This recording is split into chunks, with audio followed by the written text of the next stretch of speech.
তো বন্ধুরা এই মুহূর্তে বড়সড় আপডেট উঠে আসছে 2024 মাধ্যমিক পরীক্ষা তোমরা যারা দিয়েছিলে, তোমাদের যারা রিভিউ করেছিলে বা স্ক্রুটিনি করেছিলে, তোমাদের নম্বর কিন্তু অনেকটাই বেড়ে গিয়েছে। 20 থেকে 22 নম্বর পর্যন্ত কিন্তু বেড়েছে বলে কিন্তু আপডেট উঠে আসছে। পাশাপাশি 2025 তোমরা যারা মাধ্যমিক পরীক্ষা দেবে, তোমাদের শিডিউল বা যে রুটিন রয়েছে সেটাও কিন্তু প্রকাশ করে দেওয়া হলো অফিসিয়ালভাবে। যেটা জানা যাচ্ছে প্রায় 13,000-এর কাছাকাছি ছাত্রছাত্রীর নম্বরে কিন্তু রদবদল হয়েছে, যার ফলে মেধা তালিকায় কিন্তু অনেকটাই পরিবর্তন হয়েছে। বিস্তারিতভাবে কি আপডেট চলো আমরা জেনে নেবো এই ভিডিওতে। তার আগে তোমাদের সকল অনুরোধ, ভিডিওটি প্রথম থেকে শেষ পর্যন্ত এখন ভালো লাগলো অবশ্যই একটা লাইক করে দিতে ভুলো না। তার আগে বলি বন্ধুরা, আপনারা যারা আমাদের চ্যানেলের সাথে যুক্ত আছেন তারা জানেনই এই চ্যানেলের প্রত্যেকটা ভিডিও কিন্তু দরকারি, তাই কেউ এখনো যদি আমাদের চ্যানেলটা সাবস্ক্রাইব করে না থাকেন তাহলে অবশ্যই আমাদের চ্যানেলটা সাবস্ক্রাইব করতে ভুলবেন না এবং পাশে থাকা বেল আইকনটি ক্লিক করে দেবেন যাতে নতুন আপডেট আসলে আপনার ফোনে পৌঁছে দিতে পারে। আমরা এই চ্যানেলে কিন্তু প্রত্যেকদিন নতুন নতুন লেটেস্ট আপডেট নিয়ে আসছি সরকারি এবং চাকরি রিলেটেড, তো তার জন্য অবশ্যই আমাদের চ্যানেলটা সাবস্ক্রাইব করে দেবেন এবং পাশে থাকা বেল আইকনটি ক্লিক করে অল নোটিফিকেশন। 12,468 জন পরীক্ষার্থীর রিভিউ এর নম্বর বেড়ে গেল। তো এই নিয়ে একটি বড়সড় খবর উঠে আসছে। পাশাপাশি আগামী বছর মাধ্যমিক পরীক্ষা শুরু হচ্ছে 10ই ফেব্রুয়ারি থেকে, এই নিয়ে নোটিফিকেশন দেওয়া হয়েছে এবং যে রুটিন সেই রুটিনও কিন্তু প্রকাশিত হয়েছে অফিসিয়ালভাবে। আগামী বছর মাধ্যমিক পরীক্ষা শুরু হবে 10 ফেব্রুয়ারি থেকে। মধ্যশিক্ষা পর্ষদের সভাপতি রামানুজ গঙ্গোপাধ্যায় শুক্রবার আগামী বছরের পরীক্ষার রুটিন জানানোর পাশাপাশি এবছরের যে মাধ্যমিক স্ক্রুটিনি রয়েছে এবং রিভিউ রয়েছে তার ফল কিন্তু প্রকাশ করে দিয়েছে। তো সেক্ষেত্রে এখানে আমরা দেখতে পাচ্ছি সেই সূচি এবং সেক্ষেত্রে কবে কি পরীক্ষা হবে। 2024 মাধ্যমিকের রিভিউ স্ক্রুটিনিতে যে মেধা তালিকা রয়েছে সেই মেধা তালিকায় বিস্তর রদবদল হয়েছে। পরীক্ষার্থীদের খাতায় পরীক্ষকরা নম্বরের যোগে কিন্তু ভুল করায় স্ক্রুটিনিতে 12,468 জনের নম্বর কিন্তু বেড়ে গিয়েছে বলে কিন্তু খবর উঠে আসছে। খাতা রিভিউয়ে আরও 1238 জনের নম্বরে কিন্তু অদল বদল হয়েছে, ফলে মেধা তালিকাতেও বদল এসেছে। মেধা তালিকায় থাকা 4 প্রার্থীর নম্বর বাড়ায় তারা ওপর দিকে উঠে এসেছে, আবার মেধা তালিকার বাইরে থাকা 7 জনেরও কিন্তু অন্তর্ভুক্তি ঘটেছে।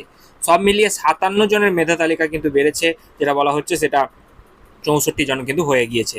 আবার স্ক্রুটিনিতে যেটা বলা হচ্ছে 22 নম্বর পর্যন্ত বেড়েছে পরীক্ষার্থীদের, অর্থাৎ 2024 সালে যে সমস্ত পরীক্ষার্থীরা মাধ্যমিক পরীক্ষা দিয়েছিল এবং খাতার যে পিপিআর বা পিপিএস যেগুলো রয়েছে স্ক্রুটিনি এবং রিভিউ যেগুলো তারা বিভিন্ন সাবজেক্ট প্রতি করেছে, সেক্ষেত্রে তাদের নম্বর কিন্তু 22 নম্বর পর্যন্ত বেড়েছে কোনো কোনো সাবজেক্টে, যেটা বলা হচ্ছে।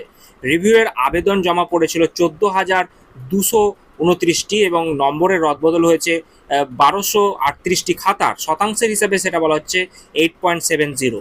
তো যাই হোক, স্ক্রুটিনির আবেদন হয়েছিল 1,33,492টি এবং সেক্ষেত্রে 9.34% নম্বর কিন্তু সেক্ষেত্রেও বেড়েছে। সব মিলিয়ে 13,706টি খাতায় কিন্তু নম্বরে ভুল ধরা পড়ায় মূল্যায়ন প্রক্রিয়া কিন্তু নিয়ে প্রশ্ন উঠছে।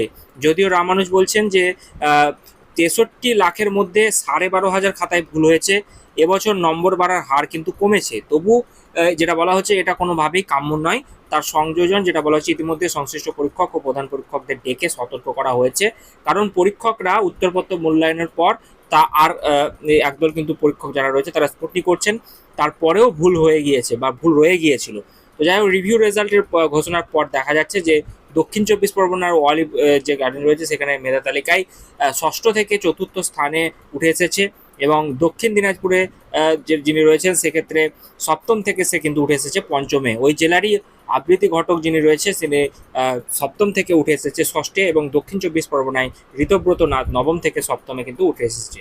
অর্থাৎ যে মেধা তালিকা সেই মেধা তালিকায় কিন্তু অনেকেরই সংযোজন হয়েছে এবং অনেকেই নিচের থেকে ওপরের দিকে উঠে এসেছে। এবং এখন কথা হচ্ছে এই 12,468 জন পরীক্ষার্থী যারা ছিল তাদের যে নাম্বার বেড়েছে রিভিউয়ে, সেক্ষেত্রে পার্সেন্টেজ অফ যে পাসিং মার্কসের যে পার্সেন্টেজ সেটাও কিন্তু অনেকটাই বেড়ে গিয়েছে এবং এটা নিয়ে কিন্তু অনেক রকমের প্রশ্ন উঠছে। তাহলে পরীক্ষার খাতায় এরকম নাম্বার দেওয়ার মানে কি, এবং সেক্ষেত্রে তাদের সতর্কতা অবলম্বন না হওয়ায় এই পরীক্ষায় নম্বরের যে ভুলভ্রান্তি হচ্ছে সেটার দায়ী কে নেবে। তো সেক্ষেত্রে যেটা বলা হয়েছে পর্ষদের তরফে যে তারা এই নিয়ে কিন্তু আগামী দিনে যাতে কোনো রকম প্রবলেম না হয় সেই জন্য সতর্ক বার্তা দিয়েছে পরীক্ষকদের, এবং তারা যাতে খাতা ঠিকমতো দেখে এবং ঠিকমতো মূল্যায়ন করে সেই দিকে তারা নজর রাখবে। তো যাই হোক, 2025 মাধ্যমিকের পরীক্ষার যে সূচি রয়েছে বা রুটিন রয়েছে সেটা কিন্তু প্রকাশ করা হয়েছে। আমরা অফিসিয়াল যেটা রয়েছে সেটা আমরা দেখব রুটিনটা। তো এখানে আপনারা দেখতে পাচ্ছেন অন স্ক্রিনে গতকালকের ডেট 28/6/2024 এবং সেক্ষেত্রে এখানে পরীক্ষার যে রুটিন সেখানে কিন্তু দিয়ে দেওয়া হয়েছে। এখানে বলা হয়েছে examination will be held only on paper on each day যেটা বলা হয়েছে 10:45 থেকে, অর্থাৎ 10:45 থেকে 2টো পর্যন্ত কিন্তু পরীক্ষা হবে, ঠিক আছে। এবং প্রোগ্রামে যে শিডিউল দেওয়া হয়েছে সেখানে দেখতে পাচ্ছ যে মন্ডে অর্থাৎ 10ই ফেব্রুয়ারি 2025 ফার্স্ট ল্যাঙ্গুয়েজ অর্থাৎ বাংলা পরীক্ষা হবে।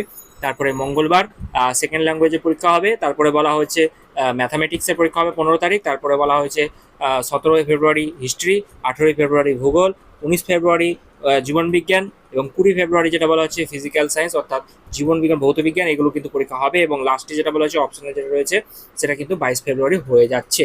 তো এই নিয়ে কিন্তু উল্লেখ করা রয়েছে ফার্স্ট ল্যাঙ্গুয়েজে কী কী রয়েছে, সেকেন্ড ল্যাঙ্গুয়েজে কী কী রয়েছে তোমরা দেখে নিও। তো সেক্ষেত্রে সেই নিয়ে কিন্তু উল্লেখ করে দেওয়া হয়েছে, অর্থাৎ 2025-এর যে শিডিউল রয়েছে সেটা কিন্তু অফিসিয়ালভাবে প্রকাশ করা হয়ে গেল। তো তোমাদের কারো কি রিভিউয়ের রেজাল্টে কোনো রকম নম্বরে পরিবর্তন হয়েছে কি হয়নি সেটা অবশ্যই তোমরা জানিও। এবং তোমরা কত মার্কস বের তোমাদের কত হলো, এবং সেই খাতার তোমরা কবে পাচ্ছ বা সেই রেজাল্ট তোমাদের কবে দেওয়া হবে, এই নিয়ে আপডেট আসলে আমি তোমাদেরকে অবশ্যই জানাবো। তাই চ্যানেলের সঙ্গে যুক্ত থাকবে, চ্যানেলটি সাবস্ক্রাইব করে নিও, পাশে থাকা বেল বাটনে ক্লিক করে দিতে ভুলো না।